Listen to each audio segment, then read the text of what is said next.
زمین نے سورج کے گرد اپنا ایک اور چکر مکمل کر لیا تھا۔ دن رات کی گردش میں وہ دن ایک مرتبہ پھر پلٹ کر ان لوگوں کی زندگیوں میں آ گیا تھا۔ وہ دن جب ایک ہستی مسکراتی زندگی اس گھر سے رخصت ہو گئی تھی۔ یہ دن ان سب کے لیے بہت تکلیف دہ تھا، لیکن پھر بھی انہیں اس دن خوشی منانی تھی۔ دل پر جس کے جو بھی گزر رہی تھی، وہ لوگ اس کا ایک دوسرے سے اظہار نہیں کر رہے تھے۔ آپس میں ایک دوسرے سے جھوٹ بولتے وہ سب خود کو خوش ظاہر کرنے کی کوشش کر رہے تھے۔ بابا ویسا ہی کیک آرڈر کر کے آئے تھے جیسا پہلی سالگرہ پر سمن نے کیا تھا۔ مما نے کھانے کا بہترین انتظام کیا تھا۔ ڈیڈی نے نوکروں کو ساتھ لگا کر ڈرائنگ روم کو بڑی خوبصورتی کے ساتھ غباروں اور جھالروں سے سجا دیا تھا۔ ان سب نے معاذ کے لیے تحفوں کا ڈھیر لگا دیا تھا۔ ظفر نے بھی عین سالگرہ کے دن تحفہ بھیجا تھا۔ کیک کے کاٹتے وقت بابا نے ارتضیٰ سے کہا کہ وہ معاذ کا ہاتھ پکڑ کر کیک کٹوائے۔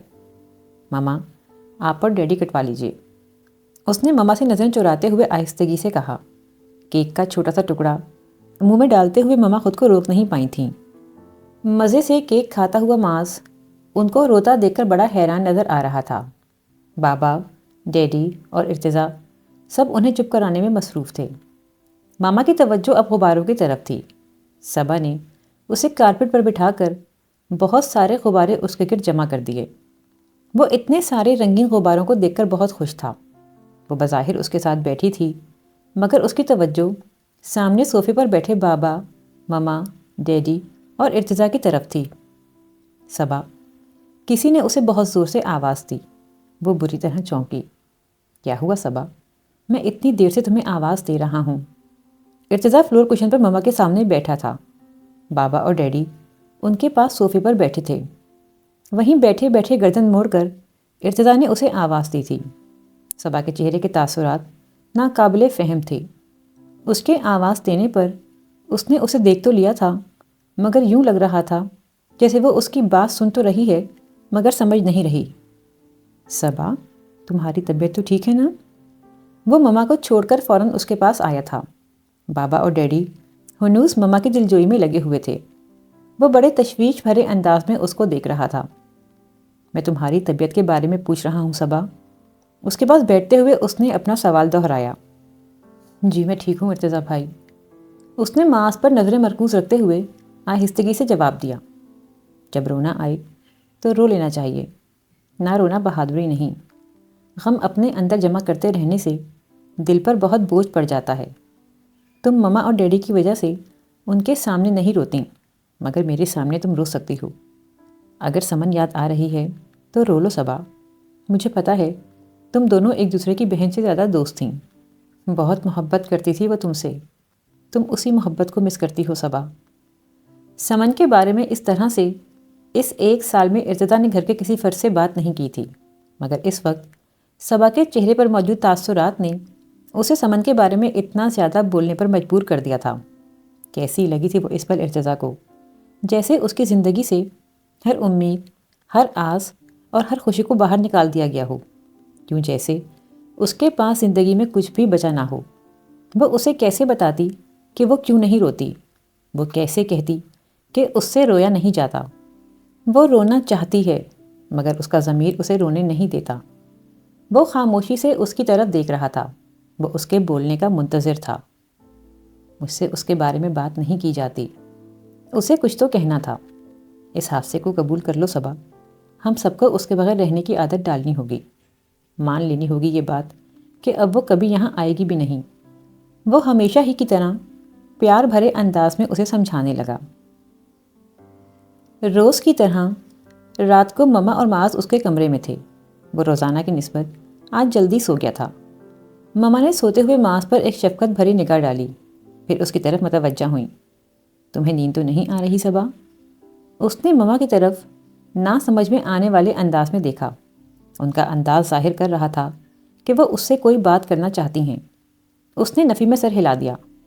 معاذ ان دونوں کے بیچ میں لیٹا ہوا تھا۔ صبا، ماں اور بیٹی کا رشتہ دوستی کا رشتہ بھی ہوتا ہے۔ ماں بیٹی سے ہر بات دوستوں کی طرح کرتی ہے، اور بیٹی بھی دوستوں کی طرح ماں سے اپنی ہر کیفیت شیئر کرتی ہے۔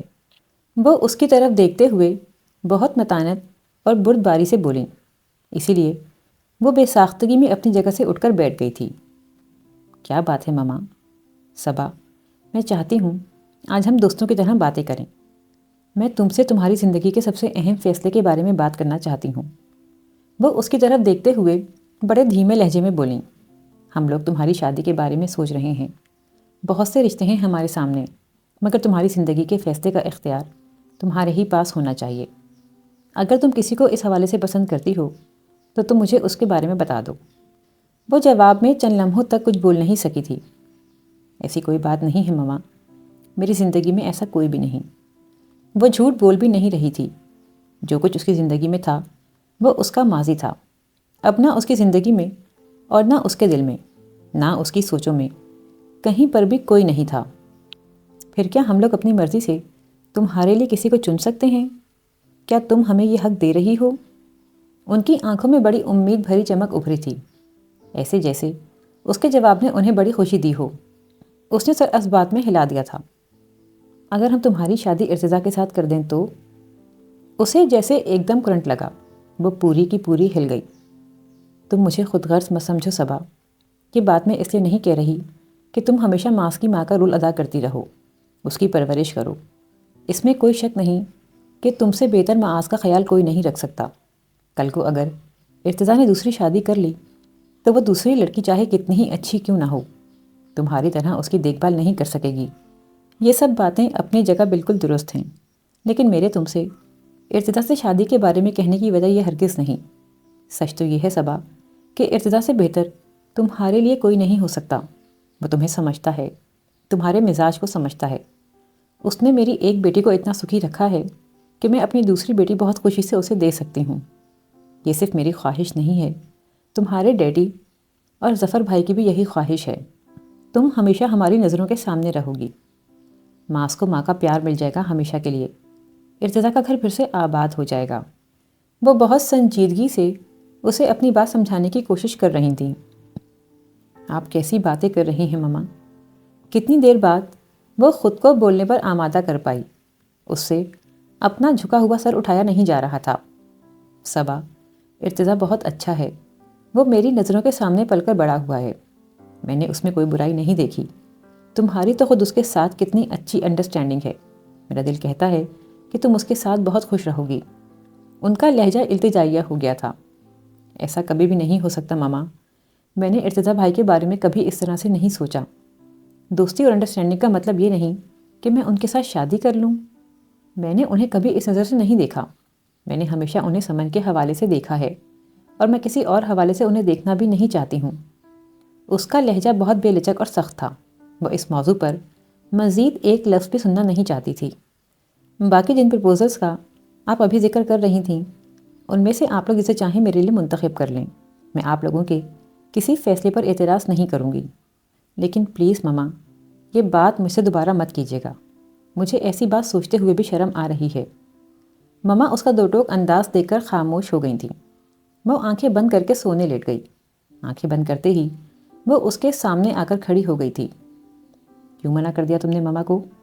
انہوں نے وہی بات تو کی تھی جو تمہاری بھی خواہش تھی، اور جس کے پورا ہونے کے لیے ہی تم نے میرے مرنے کی دعا مانگی تھی۔ مت انکار کرو ماما کو، یہ تو تمہاری بچپن کی خواہش ہے۔ محبت نہ مرتی ہے نہ ختم ہوتی ہے، وہ اب بھی ضرور تمہارے دل میں کسی نہ کسی جگہ پر موجود ہوگی۔ آگے بڑھو اور پالو اپنی محبت۔ تمہیں تمہاری محبت مل جائے، اسی لیے تمہیں یہاں سے چلی گئی تھی۔ وہ طنزیہ انداز میں مسکرا رہی تھی، اسے نشتر چبو رہی تھی۔ جو کام اس نے زندگی میں کبھی اس کے ساتھ نہیں کیا تھا، اب بڑی سفاکی سے کر رہی تھی۔ وہ سسک اٹھی۔ نہیں سمن، تم بالکل غلط سوچتی ہو، میں نے ایسا کبھی نہیں چاہا تھا، میرا یقین کرو سمن۔ اس نے چلاتے ہوئے اس سے یہ بات کہنی چاہی، مگر وہ اس کی بات سنے بغیر وہاں سے غائب ہو گئی تھی۔ اس نے ایک دم آنکھیں کھول دیں۔ کمرے میں اندھیرا تھا۔ ماما دوسری طرف کروٹ لیے شاید سو چکی تھیں۔ ماس بھی گہری نیند سو رہا تھا۔ کیا ہو گیا ہے بابا آپ کو؟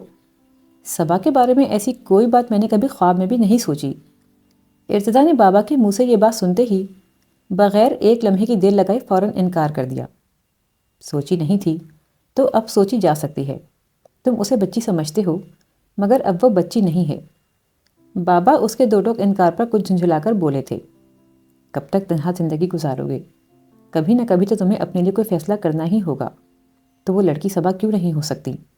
ہمارے گھر کی رونقیں واپس آ جائیں گی، ماس کو ماں کا پیار مل جائے گا۔ اس نے ان کی ساری بات بہت خاموشی سے سنی۔ جیسے ہی وہ چپ ہوئے، وہ بولنا شروع ہو گیا۔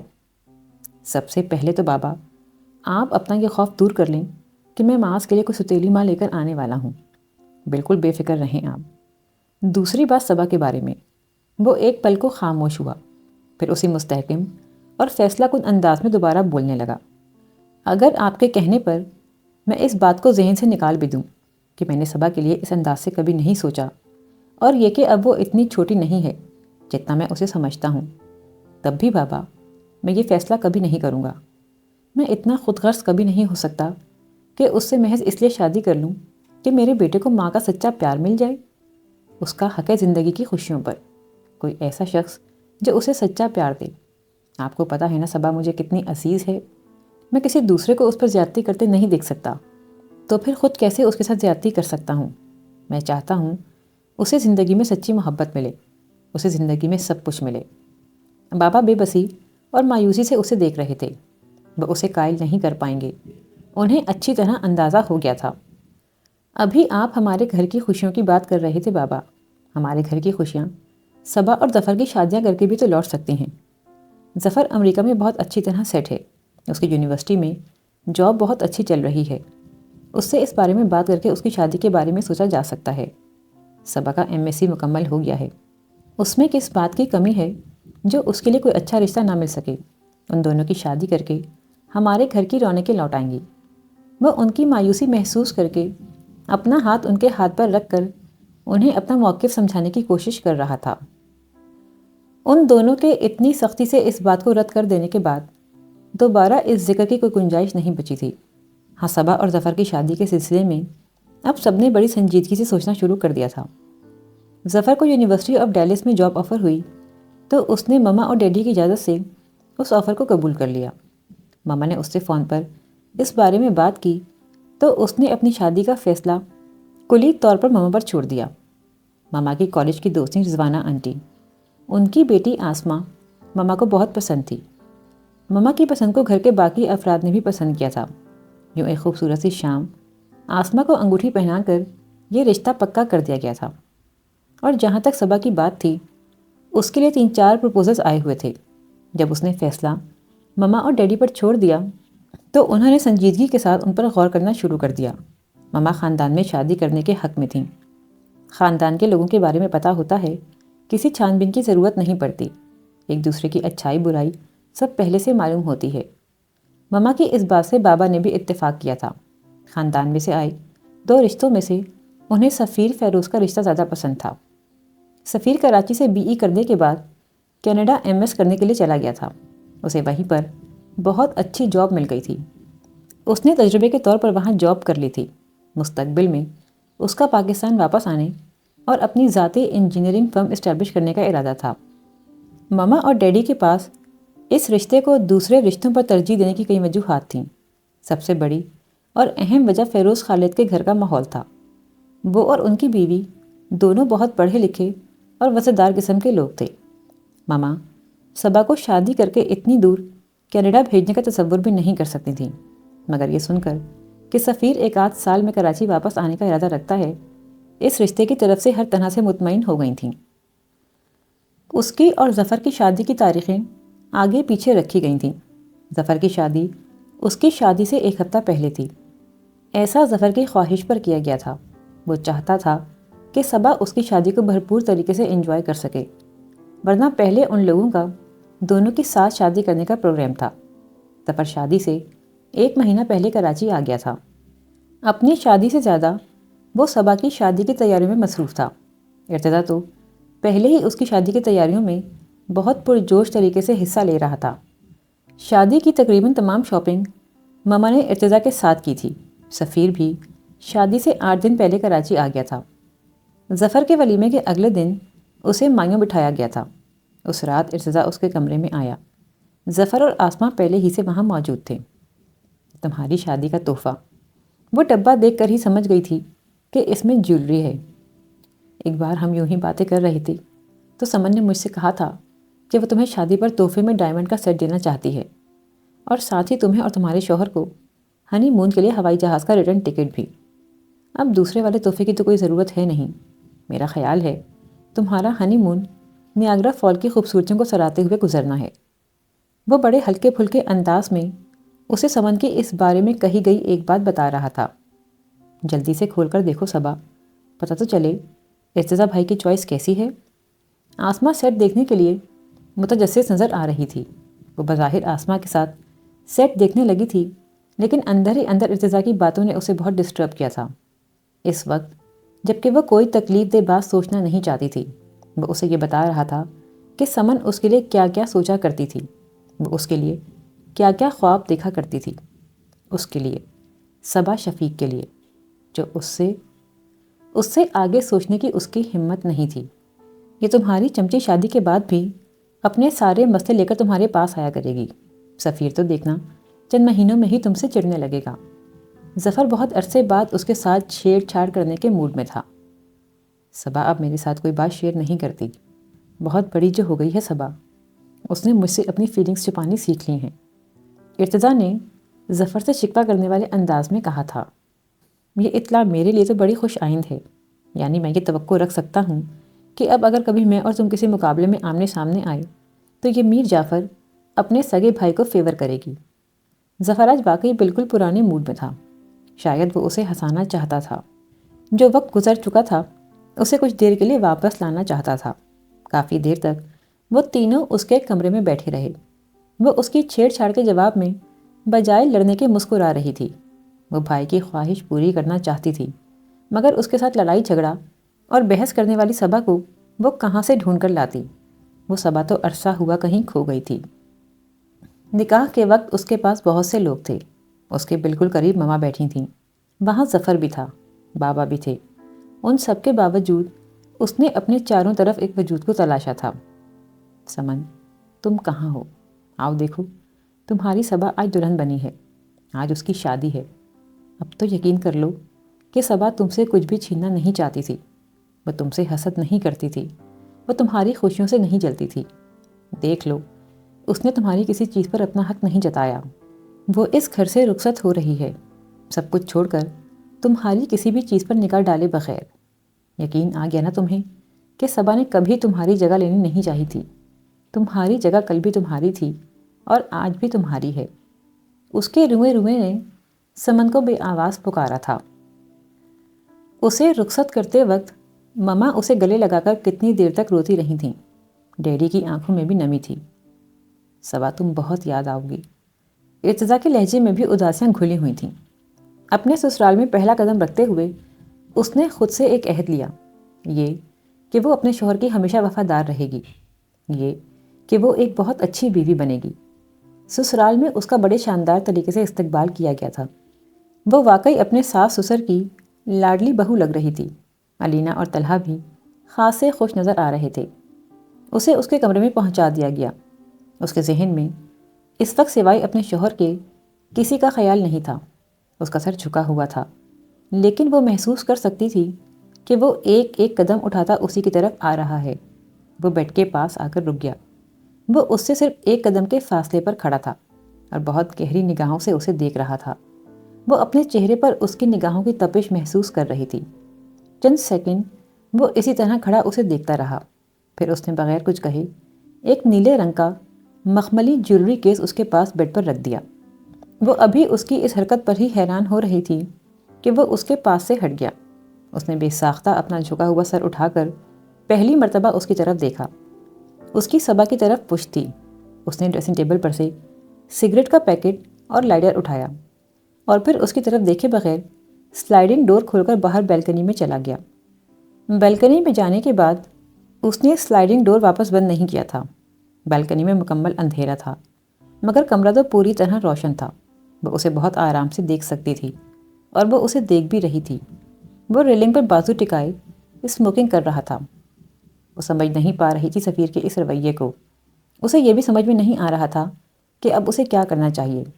وہ کھڑے کھڑے تھک گیا تو کرسی سے ٹیک لگا کر بیٹھ گیا۔ رات کا باقی حصہ اس نے کرسی پر بیٹھ کر سگریٹ پیتے ہوئے گزارا۔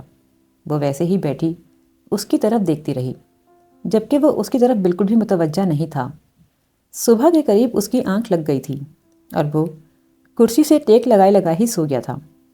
اذان ہوئے بہت دیر ہو چکی تھی جب اچانک اس کی آنکھ کھلی۔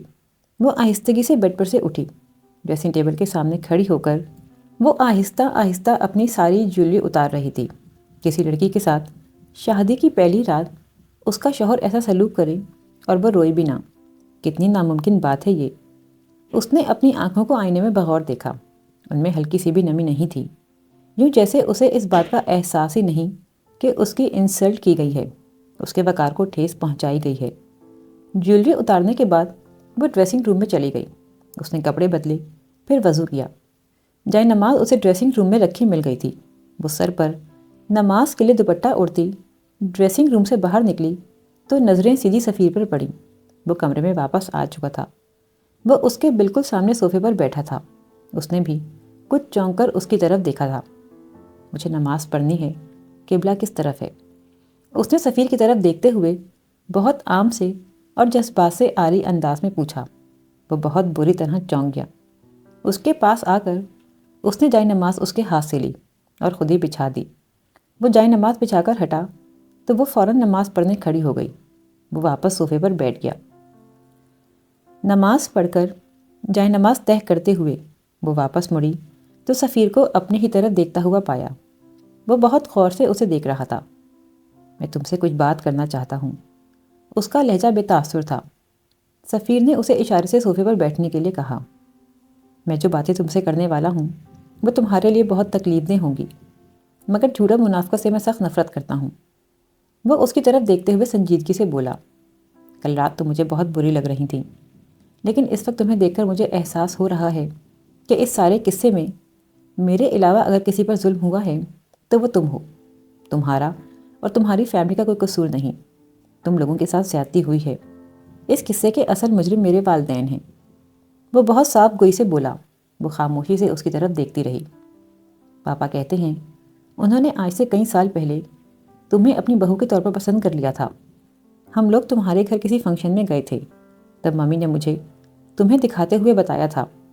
اس وقت میری زندگی میں ایسا کوئی نہیں تھا جس کی وجہ سے میں تمہارے لیے انکار کر دیتا۔ مجھے بھی تم اچھی لگی تھیں۔ میری رضامندی لینے کے بعد ممی نے تمہارے گھر والوں سے رشتے کی بات کی، مگر تمہارے گھر والوں نے انکار کر دیا۔ میرے حساب سے وہ بات وہیں ختم ہو گئی تھی، مگر میں جانتا نہیں تھا کہ یہ بات ختم نہیں ہوئی تھی۔ اس کے لہجے میں غصہ چھلکنے لگا تھا۔ پھر میں ماسٹرز کرنے کینیڈا چلا گیا۔ وہاں مجھے مارگریٹ ملی، وہ بھی میری طرح سول انجینئر تھی۔ یونیورسٹی میں میرے ساتھ ایم ایس کر رہی تھی۔ مجھے یہ اعتراف کرنے میں کوئی عار نہیں کہ خوبصورتی کی وجہ سے میں بے شک بہت سی لڑکیوں سے متاثر ہوا ہوں گا، مگر محبت مجھے صرف مارگریٹ سے ہوئی۔ وہ ایک انگریز فیملی سے تعلق رکھتی ہے۔ اس کے والد اپنے بزنس کی وجہ سے برسوں پہلے انگلینڈ چھوڑ کر کینیڈا سیٹل ہو گئے تھے۔ بہت کنزرویٹو قسم کی انگلش فیملی سے تعلق ہے اس کا۔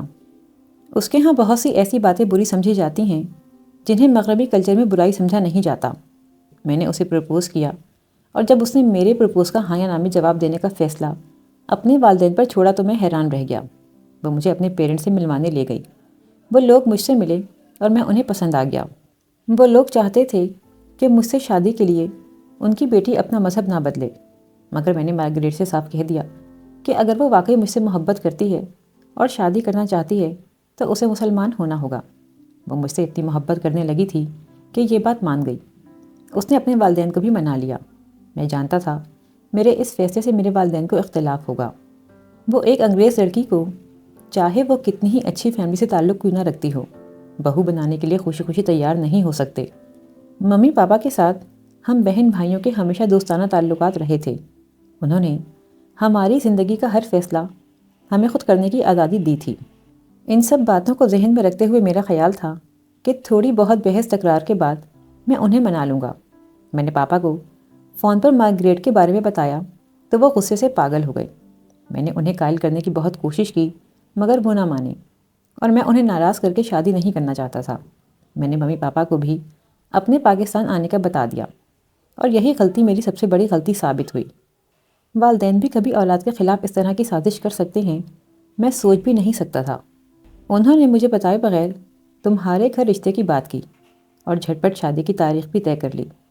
میں انہیں ہر قیمت پر منا لینا چاہتا تھا، اسی لیے میں نے اپنے پاکستان آنے سے پہلے مارگریٹ سے باقاعدہ اسلام قبول کرنے کے لیے کہا۔ میرے ساتھ اسلامک سینٹر جا کر اس نے باقاعدہ اسلام قبول کیا۔ وہ اب مسلمان ہو چکی ہے۔ اس کا نیا نام سمیہ ہے۔ اسے پتہ تھا میں اپنے والدین کو ہماری شادی کے لیے منانے جا رہا ہوں۔ وہ بہت خوش تھی۔ ہم نے مستقبل کے کتنے حسین خواب دیکھے تھے۔ ایئرپورٹ پر وہ مجھے سی آف کرنے آئی تھی۔ گھر پہنچتے ہی میں حیران رہ گیا۔ یہاں ایسی تیاریاں ہو رہی تھیں جیسے کوئی شادی ہونے والی ہے۔ مجھے تھوڑی ہی دیر میں حقیقت پتہ چل گئی تھی۔ ان کا پلان 100% کامیاب رہا تھا۔ شادی کے کارڈ سب جگہ بٹ چکے تھے، دوسرے شہروں سے۔ ہمارے گھر میں میری آمد سے پہلے میری شادی میں شریک ہونے کے لیے موجود تھے۔ گھر میں اتنے مہمان تھے کہ میں اپنے باپ سے لڑ بھی نہیں سکتا تھا۔ سب لوگ مجھے میری شادی کی مبارکباد دے رہے تھے اور میں حیرت سے سب سن اور دیکھ رہا تھا۔ ساری زندگی مجھے سب کچھ دینے کے بعد کس طرح میرے والدین نے مجھ سے میری زندگی کی سب سے بڑی خوشی چھین کر اپنے ہر احسان کی قیمت وصول کر لی تھی۔ میں نے پاپا سے اس ظلم پر احتجاج کیا تو وہ دو ٹوک انداز میں بولے، ہم نے تمہاری رضامندی کے بعد شفیق سے اس کی بیٹی کے رشتے کی بات کی تھی، لیکن وہ بات تو تبھی ختم ہو گئی تھی، انہوں نے منع کر دیا تھا۔ میں مشتعل ہوا تو وہ بے نیازی سے بولے، انہوں نے منع نہیں کیا تھا، صرف یہ کہا تھا کہ ان کی بیٹی ابھی چھوٹی ہے، وہ اس کی شادی چند سال بعد کریں گے۔ مجھے اور تمہاری ممی کو اپنی بہو کی حیثیت سے صبا سے زیادہ کوئی لڑکی اچھی نہیں لگی۔ ہاں، اگر تم کسی پاکستانی لڑکی سے شادی کی بات کرتے تو ہم اس بارے میں سوچ سکتے تھے۔ ممی مجھے کسی انتہائی فیصلے سے باز رکھنے کے لیے جذباتی بلیک میلنگ میں مصروف تھیں۔ تمہارے ہاتھ میں ہے ہماری عزت۔ میں مانتی ہوں تمہارے ساتھ زیادتی ہو رہی ہے۔ میں نے کوشش کی تھی تمہارے پاپا کو سمجھانے کی، مگر تم جانتے ہو انہیں، وہ کس قدر ضدی ہیں۔ میں نے انہیں بہت سمجھانے کی کوشش کی مگر وہ نہیں مانے۔ انہوں نے آنسو بہاتے ہوئے مجھ سے التجا کی۔ میں انہیں دنیا کے سامنے ذلیل کرنے کا حوصلہ نہیں کر پایا۔ میں نے چپ چاپ شادی کر لی۔ مجھے یہ بات سوچتے ہوئے شرم آتی ہے کہ اب میں سمیہ کا سامنا کیسے کروں گا۔ کل رات تمہیں گھر لانے کے بعد ایک مرتبہ پھر ممی میرے پاس آ گئیں۔ وہ میرے سامنے ہاتھ جوڑ رہی تھیں، وہ رو رہی تھیں۔ سفیر، میں تمہیں اپنی محبت کا واسطہ دے کر کہہ رہی ہوں، ہمیں اس کے والدین کے سامنے شرمندہ مت کروانا پلیز۔ اسے کچھ بھی مت بتانا۔ انہیں پتہ تھا میں بہت غصے میں ہوں۔ انہوں نے ہاتھ جوڑ کر اور آنسو بہا کر میرے غصے پر بند باندھنے کی کوشش کی تھی۔ عورت کا حسن مرد کی سب سے بڑی کمزوری ہے، انہیں یقین تھا۔ وہ لب براہ راست اس کی طرف دیکھ رہے تھے۔ اس کی خوبصورتی کا ذکر اس نے بہت تمسخرانہ انداز میں کیا تھا۔ صحیح سوچا تھا انہوں نے اپنے حساب سے، تم واقعی بہت خوبصورت ہو۔ جو لڑکی بغیر کسی میک اپ اور بناؤ سنگھار کے سر پر دوپٹہ اوڑھے اس قدر حسین لگ رہی ہے، اس کی خوبصورتی میں شک کی کوئی گنجائش ہی نہیں رہ جاتی۔ تم بہت خوبصورت ہو، اعلیٰ تعلیم یافتہ ہو، یہ تمام وجوہات کافی ہیں تمہیں ایک اچھی لڑکی سمجھنے کے لیے، تمہیں پسند کرنے کے لیے، مگر یہ تمام وجوہات کافی نہیں ہیں تم سے محبت کرنے کے لیے۔ ہر اچھا شخص جو مجھے پسند بھی کر رہا ہو، ضروری نہیں کہ میں بھی اسے پسند کر لوں، اور یہ بھی ضروری نہیں کہ اس ناپسندیدگی کے پیچھے کوئی نہ کوئی وجہ ہو۔ اسے اپنی ہی کہی گئی ایک بات اچانک ہی یاد آئی تو اس کا دل چاہا وہ سفیر کو یہ بات بتائے کہ وہ بھی بالکل اسی کی طرح سوچتی ہے۔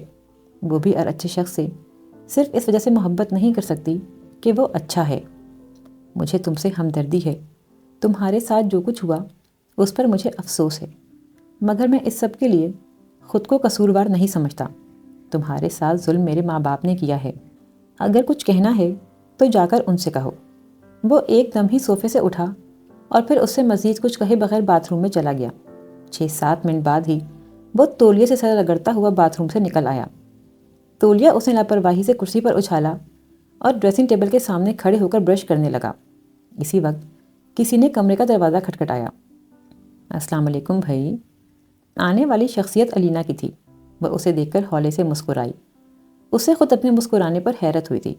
جو باتیں کچھ دیر پہلے سفیر اس سے کر کے گیا تھا، ان کے بعد مسکرانے کی کوئی گنجائش بچی تو نہیں تھی۔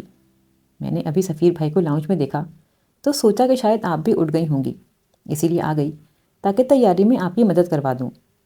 اس نے اپنی 6 ماہ کی بیٹی کو گود سے اتار کر بیڈ پر لٹایا اور اس کے لیے لباس منتخب کرنے لگی۔ یہ ساڑی کیسی ہے؟ اس نے فیروزی رنگ کی بنارسی ساڑی اس کے سامنے کرتے ہوئے پوچھا۔ بہت خوبصورت ہے، اس نے مسکراتے ہوئے جواب دیا۔ وہ علینا کو اپنے چہرے پر کچھ کھوجتا ہوا محسوس کر رہی تھی۔ اسے علینا کی اس کوشش کے جواب میں اپنا مسکرا کر سب ٹھیک ہے والا انداز اختیار کرنے پر ہنسی آنے لگی۔ بھابھی آپ کپڑے بدلیں، میں شانم کو کسی کے سپرد کر کے آتی ہوں، پھر مجھے آپ کا میک اپ کرنا ہے۔ میرا خیال ہے آپ کے گھر سے بھی آسما وغیرہ آنے والے ہوں گے، ان کے آنے سے پہلے آپ تیار ہو جائیں تو اچھا ہے۔ وہ اپنی بیٹی کو گود میں لیتے ہوئے بولی۔ اس نے اس بات میں سر ہلایا۔ علینا کمرے سے باہر چلی گئی تو وہ اٹھ کر بیڈ کے پاس آ گئی۔ اس نے اس جیولری کیس کو اٹھایا اور ڈریسنگ ٹیبل کے پاس آ گئی۔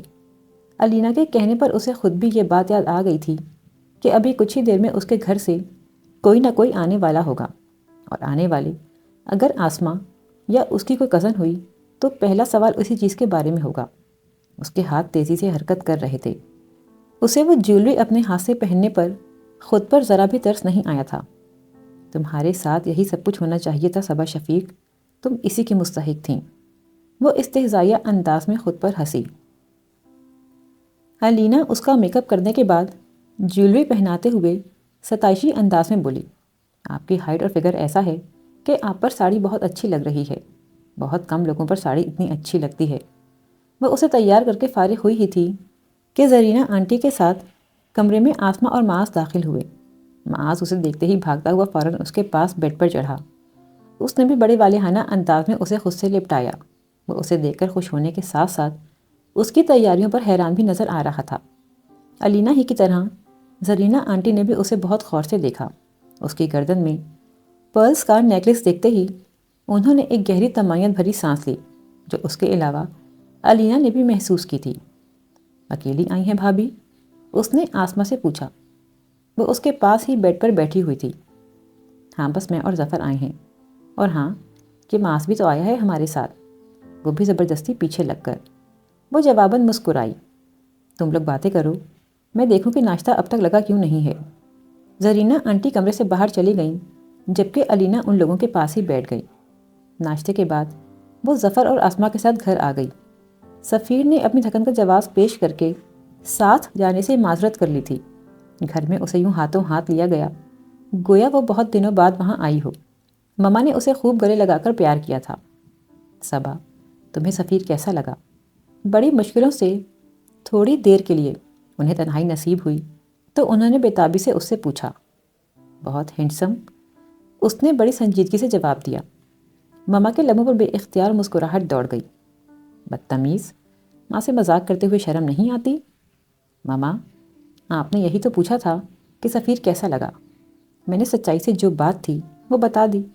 اب ایک اچھے خاصے ڈیشنگ، ہینڈسم اور اسمارٹ بندے کو میں یہ تو نہیں کہہ سکتی کہ اچھا نہیں لگا۔ اس کا جواب کمرے میں داخل ہوتی ہوئی آسما نے بھی سن لیا۔ مما ہی کی طرح وہ بھی بے ساختہ کہا لگا کر ہنس پڑی۔ شام کو علینا اور سفیر اسے لینے آئے تھے۔ سفیر کا انداز بہت سنجیدہ اور لیے دیے قسم کا تھا۔ ظفر کے ساتھ البتہ اس کی کافی دوستانہ انداز میں گفتگو ہو رہی تھی۔ وہ لوگ وہاں سے رخصت ہوئے تو سفیر انہیں بیوٹی پارلر ڈراپ کر کے گھر چلا گیا تھا۔ ولیمے کے لیے اسے یہیں سے تیار ہونا تھا۔ واپسی میں سفیر کی جگہ اس کا ایک کزن ان لوگوں کو لینے آیا تھا۔ وہ لوگ ہوٹل پہنچے تو تقریباً تمام مہمان آ چکے تھے۔ علینا اور آسما کی آپس میں اس بات پر بحث ہو رہی تھی کہ کل کا میک اپ زیادہ اچھا تھا یا آج کا۔ نہ تم دونوں کا کوئی کمال ہے، نہ تمہارے منتخب کیے ہوئے بیوٹی پارلرز کا۔ وہ ہے ہی اتنی پیاری، کہیں سے بھی تیار ہوتی اسے اچھا ہی لگنا تھا۔ علینا کی خالہ نے صاحب گوئی سے تبصرہ کرتے ہوئے ان دونوں کی بحث کا خاتمہ کروایا۔ وہ خاموش بیٹھی ان لوگوں کے تبصرے سن رہی تھی۔ فنکشن ختم ہونے پر جب آہستہ آہستہ تمام مہمان رخصت ہو گئے اور صرف گھر کے افراد اور خاندان کے قریبی لوگ وہاں رہ گئے تو زرینہ آنٹی سفیر سے بولیں، تم اور صبا گھر چلے جاؤ، ہم لوگوں کو ابھی آدھا پونا گھنٹہ اور لگے گا۔ صبا بیٹھے بیٹھے تھک گئی ہوگی۔ مما نے سچ کہا تھا، اس کی ساس واقعی اسے بہت چاہتی تھیں۔ انہیں اتنی مصروفیت میں بھی اس کی تھکن کی فکر تھی۔ تم نے کیا سوچا؟ سفیر نے اس پر نظر ڈالے بغیر سنجیدگی سے پوچھا۔ آپ نے کیا سوچا؟ اس کے سوال کے جواب میں اس نے بھی سوال ہی کیا تھا۔ اسے اس سے اس برجستگی کی امید نہیں تھی، لہٰذا بڑی حیرت سے اس کی طرف دیکھا۔ میرے پیرنٹس نے مجھ سے پوچھنے کے بعد آنٹی انکل کو ہاں کہی تھی۔ انہوں نے میری رضامندی سے میرا رشتہ طے کیا ہے۔ مجھے اس شادی پر کوئی اعتراض نہیں تھا۔ اعتراض آپ کو ہے۔ آپ کی ناپسندیدگی کے باوجود بھی یہ شادی ہو چکی ہے۔ اب آگے کے بارے میں اہمیت میرے سوچنے کی نہیں، آپ کے سوچنے کی ہے۔ وہ اس کی طرف دیکھتے ہوئے بے حد سپاٹ انداز میں بولی۔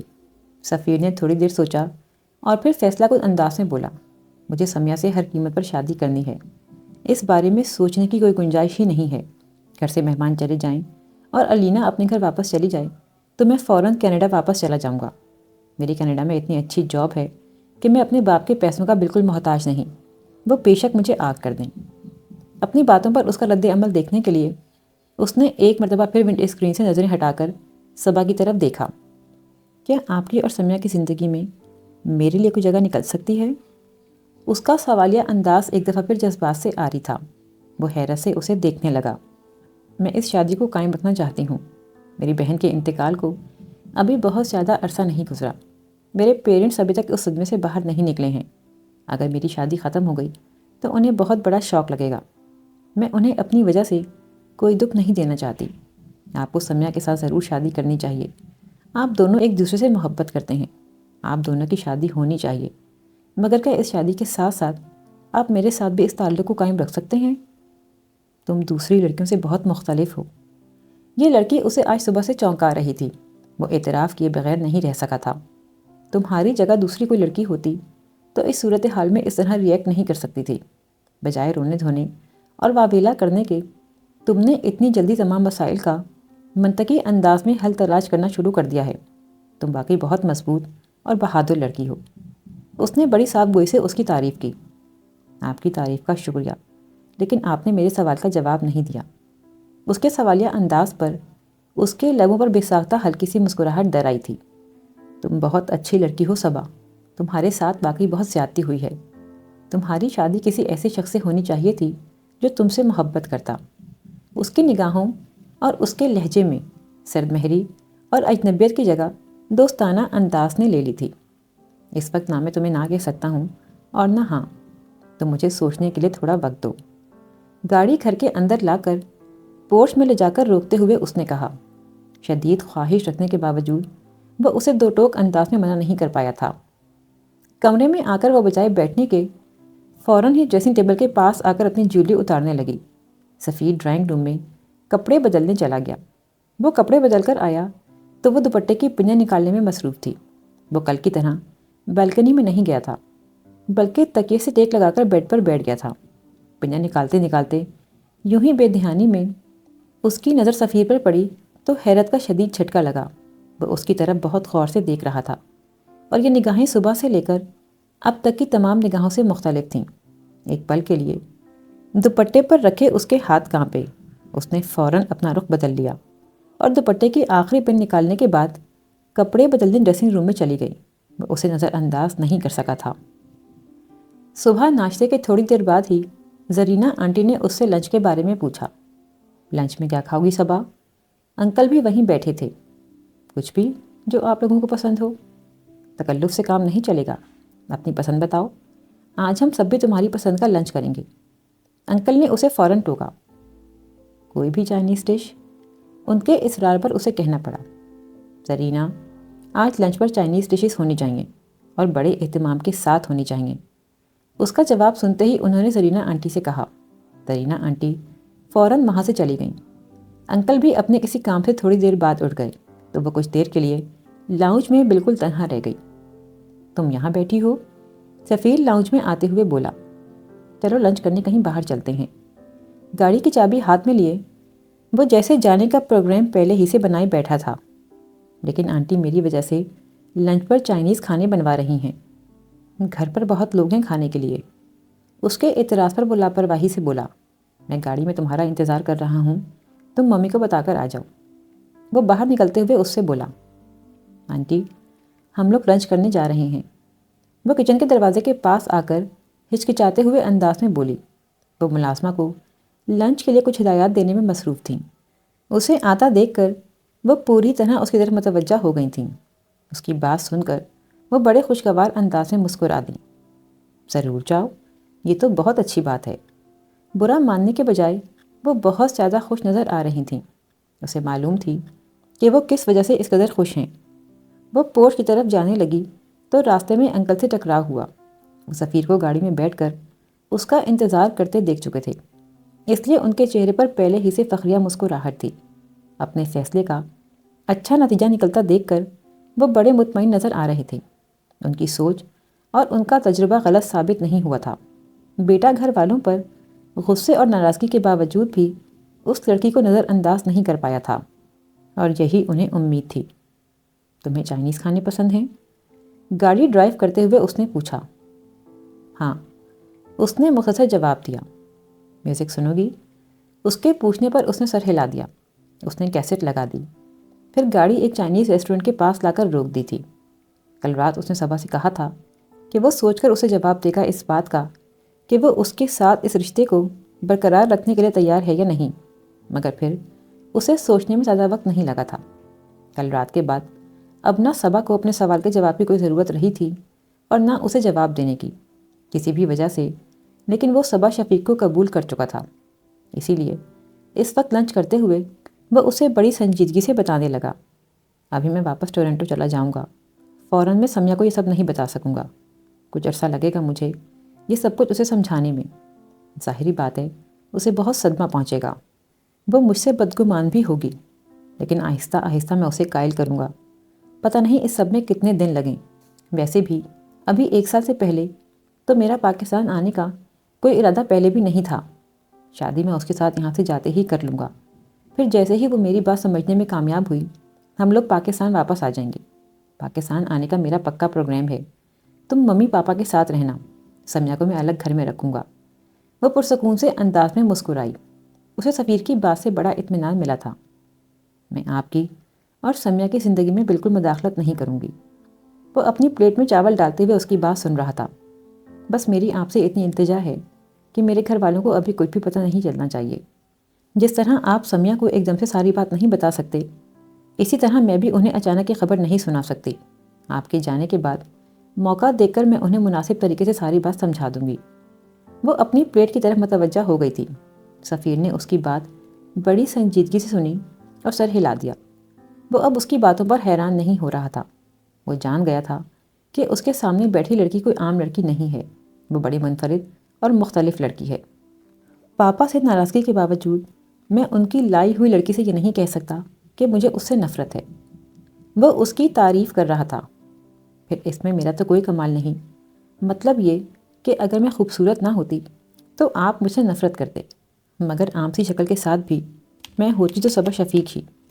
بقول آپ کے میں مختلف ہوں، بہادر ہوں، مضبوط ہوں، تب بھی مجھ میں یہ سب خوبیاں موجود ہوتیں، مگر کیا اس وقت یہ خصوصیات اس وجہ سے غیر معمولی نہیں لگتیں کیونکہ ان کی حامل لڑکی عام سی شکل صورت کی ہوتی؟ وہ جواباً کھل کر ہنسا تھا۔ اب فرض کرنے والی بات کا میں کیا جواب دوں؟ اگر تم خوبصورت نہ ہوتیں، یہ بات فی الحال تو میں فرض بھی نہیں کر سکتا، کیونکہ اس وقت میرے سامنے گرین کلر کا ڈریس پہنی ہوئی لڑکی بے حد حسین لگ رہی ہے۔ فی الوقت وہ صبا شفیق کے حسن کا اسیر ہو گیا تھا۔ اس کی باتیں اسے اچھی لگ رہی تھیں، اسے دیکھنا اچھا لگ رہا تھا۔ آپ فوراً گھر واپس جانا چاہتے ہیں؟ ارادہ تو یہی تھا، ویسے اگر تمہارا کہیں اور چلنے کا موڈ ہے تو مجھے کوئی اعتراض نہیں۔ اس نے بڑی فراخ دلی سے کہا۔ میں مما اور ڈیڈی سے ملنا چاہتی ہوں، اگر آپ چل سکی تو۔ ہاں چلو۔ وہ دونوں وہاں سے اٹھ کھڑے ہوئے تھے۔